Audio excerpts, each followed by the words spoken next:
bahwa kalau Pak Jokowi hadir, maka karismanya akan tenggelam dengan karismanya Anies Baswedan. Sekali lagi, ini adalah pendapat yang sesat.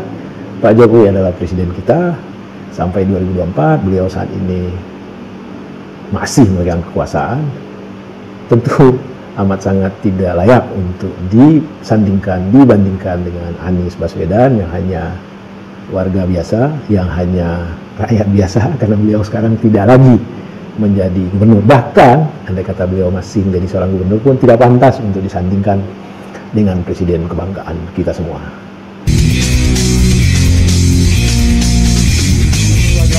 Ketemu lagi kita di channel yang perlu imajinasi informasi gratis tidak bayar. Subscribe. Assalamualaikum warahmatullahi wabarakatuh. Senang jumpa lagi dengan teman-teman sobat Kicau Jelata. Apa kabar? Mudah-mudahan kita semua selalu dalam lindungan Allah SWT dan tentu saja tidak kehilangan semangat. Hari ini Bang Kica ingin berceloteh tentang dua peristiwa yang menurut Bang Kica penting untuk kita diskusikan. Peristiwa pertama adalah kunjungan Anies Baswedan ke Palu, dan peristiwa kedua adalah apa yang kemarin sama-sama kita saksikan, berkumpulnya relawan Pak Jokowi di Istora Senayan, Jakarta. Kenapa dua peristiwa ini layak untuk kita diskusikan? Karena kalau kita lihat di sosial media atau di percakapan keseharian, orang selalu membanding-bandingkan Pak Jokowi dengan Anies Baswedan. Padahal jelas kedua-duanya nggak selevel lah. Pak Jokowi jelas presiden kita, existing sampai saat ini, beliau masih in charge, beliau masih memegang kendali kuasa presiden. Anies Baswedan hanya seorang mantan gubernur, bukan gubernur lagi, sudah selesai tugasnya. Dia sekarang hanya menjadi seorang warga biasa. Jadi amat sangat tidak masuk akal kalau para netizen di luar sana atau orang-orang yang bicara di warung kopi membandingkan dua tokoh tersebut, dan tentu ini bagian dari yang menarik untuk kita ulas. Yang kedua peristiwa ini mengundang banyak massa, banyak warga antusias menyambutnya, tapi ada benang merah yang bisa kita lihat.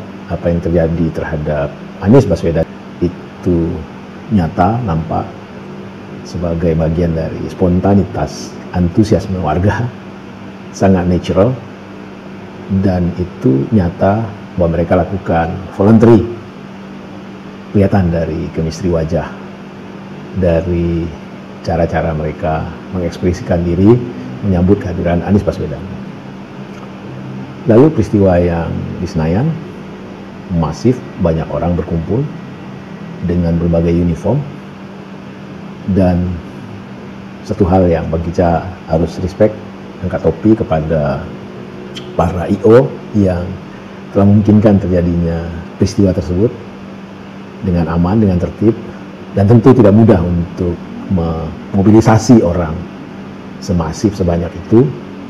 Ada ratusan bus, dan tentu saja ada makanan segala macam, mengaturnya di tempat.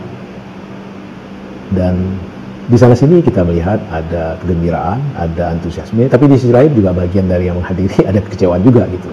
Bang Kica mendapatkan potongan video, ada ibu-ibu yang datang, sebenarnya mereka diundang untuk menghadiri satu istighosah, satu salawat bersama-sama. Ternyata setelah sampai di dalam, mereka tidak melihat yang ada adalah kedatangan Pak Jokowi. Tentu mereka senang itu sebagai presiden mereka, tetapi yang jelas mereka datang ingin menghadiri salawatan, ternyata tidak. Lalu mereka keluar, dan apa yang terjadi di pintu gerbang, mereka tidak bisa keluar karena pintunya digembok. Sekali lagi kita syukuri bahwa rapat akbar relawan berlangsung dengan baik, dengan tertib, tidak menimbulkan katakanlah insiden-insiden. Paling-paling ya dari potongan video juga Bang Kica mendapat lebih dari 30 ton sampah berserakan di sana sini pasca terjadinya alat besar relawan Jokowi tersebut. Baik teman-teman, apa yang menarik dari dua peristiwa ini? Satu, Bang Kica mendapat kiriman berita bahwa sejatinya Kongres KAHMI di Palu itu akan dihadiri oleh Presiden Jokowi, bahkan beliau akan menjadi pembuka dari kongres tersebut. Tetapi last minute Pak Jokowi karena satu dan lain hal tidak jadi datang, dan itu diwakili oleh Wakil Presiden. Dari informasi yang Bang Ica dapatkan, ada permintaan dari protokol kepresidenan bahwa Presiden hanya akan hadir jika Anies Baswedan tidak hadir.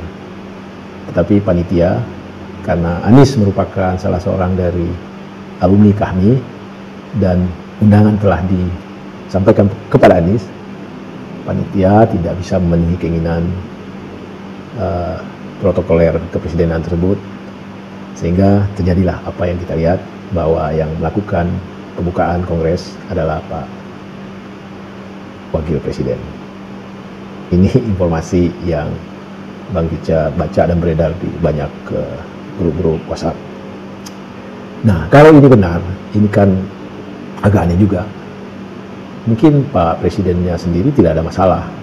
Sebagai tokoh bangsa, beliau sangat ingin hadir di kongres tersebut. Tetapi orang-orang di sekitar, katakanlah protokol segala macam ini, itu yang memprotek. Apa kira-kira yang mereka tidak mau kalau Presiden dan Anies hadir? Nah, dari pemberitaan juga ada semacam argumen dalam rapat-rapat bahwa kalau Pak Jokowi hadir, maka karismanya akan tenggelam dengan karismanya Anies Baswedan. Sekali lagi, ini adalah pendapat yang sesat. Pak Jokowi adalah presiden kita sampai 2024, beliau saat ini masih memegang kekuasaan. Tentu amat sangat tidak layak untuk dibandingkan dengan Anies Baswedan yang hanya warga biasa, yang hanya rakyat biasa, karena beliau sekarang tidak lagi menjadi gubernur. Bahkan andai kata beliau masih menjadi seorang gubernur pun tidak pantas untuk disandingkan dengan presiden kebanggaan kita semua. Lalu yang kedua, apa yang menarik untuk kita soroti? Ya, Bang Ica memberinya dengan katakanlah title antara politik partisipasi dan politik mobilisasi.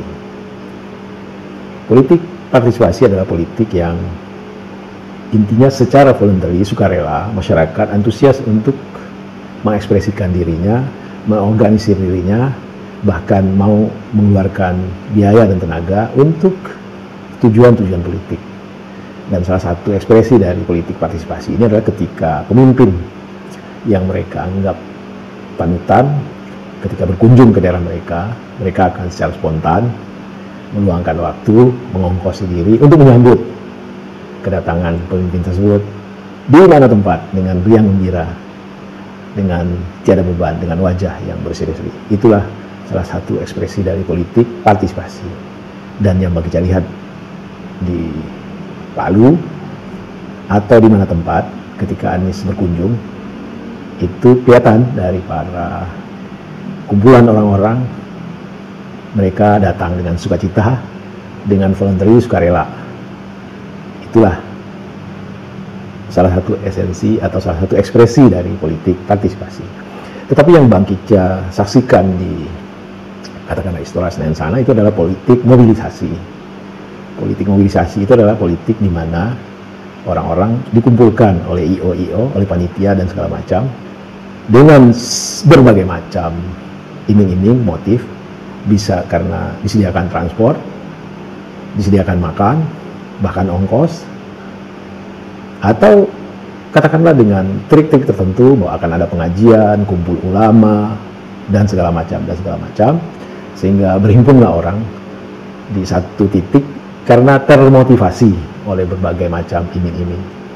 Dan pada saat kumpulan orang ini sudah hadir, sudah banyak, maka pemimpin yang katakanlah ingin dibesarkan karismanya di titik di mana orang berkumpul tersebut dimunculkan. Dan jujur saja, bagi Bang Ica, politik semacam ini adalah politik yang melecehkan kepemimpinan seseorang. Karena tidak ada autentisitas di sana, tidak ada keorisinalan. Orang datang bukan karena karisma, bukan karena ingin dalam tanda petik Tidak semua ya, mungkin sebagian ada ya, tapi secara masif ada yang motifnya lain ke sana. Mungkin karena iming-iming uang, mungkin karena iming-iming makan, mungkin karena katakanlah di undangan ada hal lain yang membuat orang ingin datang. Ternyata hal lain tersebut hanya bagian dari triki untuk orang supaya berkumpul.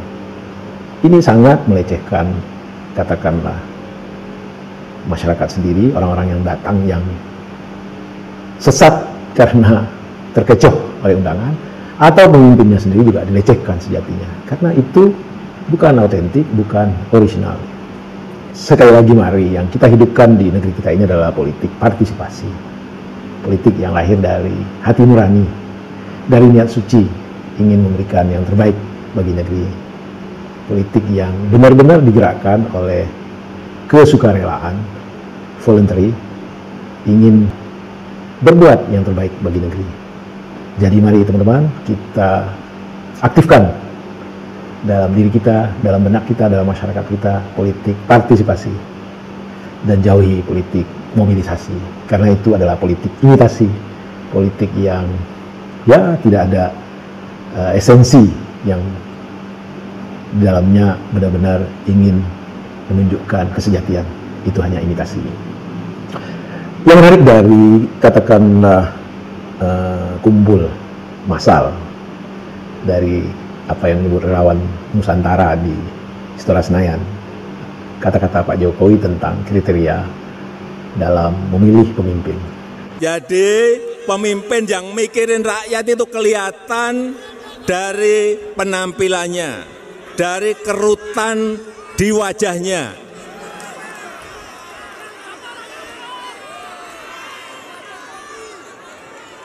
Kalau wajahnya celing, bersih, tidak ada kerutan di wajahnya, hati-hati.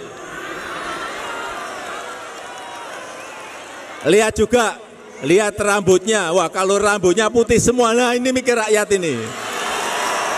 Ini kriteria baru dalam memilih pemimpin, yang Bang Kicca sekali lagi tidak temukan dalam literatur manapun, tidak temukan dari omongan pakar manapun. Jadi kita layak bersyukur dapat satu pembelajaran baru dari Pak Presiden kita soal memilih pemimpin.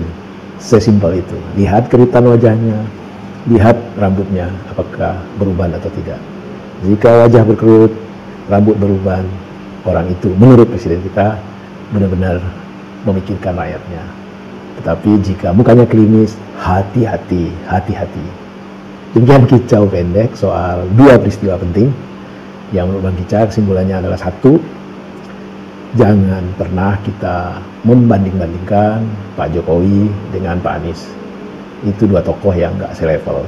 Pak Jokowi presiden kita sedang berkuasa. Pak Anies hanya mantan gubernur yang saat ini tidak punya kuasa apa-apa, orang biasa. Jadi itu adalah pelecehan yang menurut Bang Kicca membandingkan dua tokoh tersebut tidak sekufu, tidak selevel. Yang kedua, jangan lagi kita main politik-politik mobilisasi, capek. Dan itu hanya menipu diri sendiri, menipu pemimpinnya, menipu katakanlah para orang-orang yang dikumpulkan dengan cara-cara mobilisasi tersebut. Mari kita gairahkan, kita hidupkan apa itu yang disebut dengan politik partisipasi. Politik mobilisasi itu politik imitasi. Politik partisipasi itu politik yang timbul dari hati nurani. Wabillahi taufiq wal hidayah. Wassalamualaikum warahmatullahi wabarakatuh. Salam sehat dan bahagia.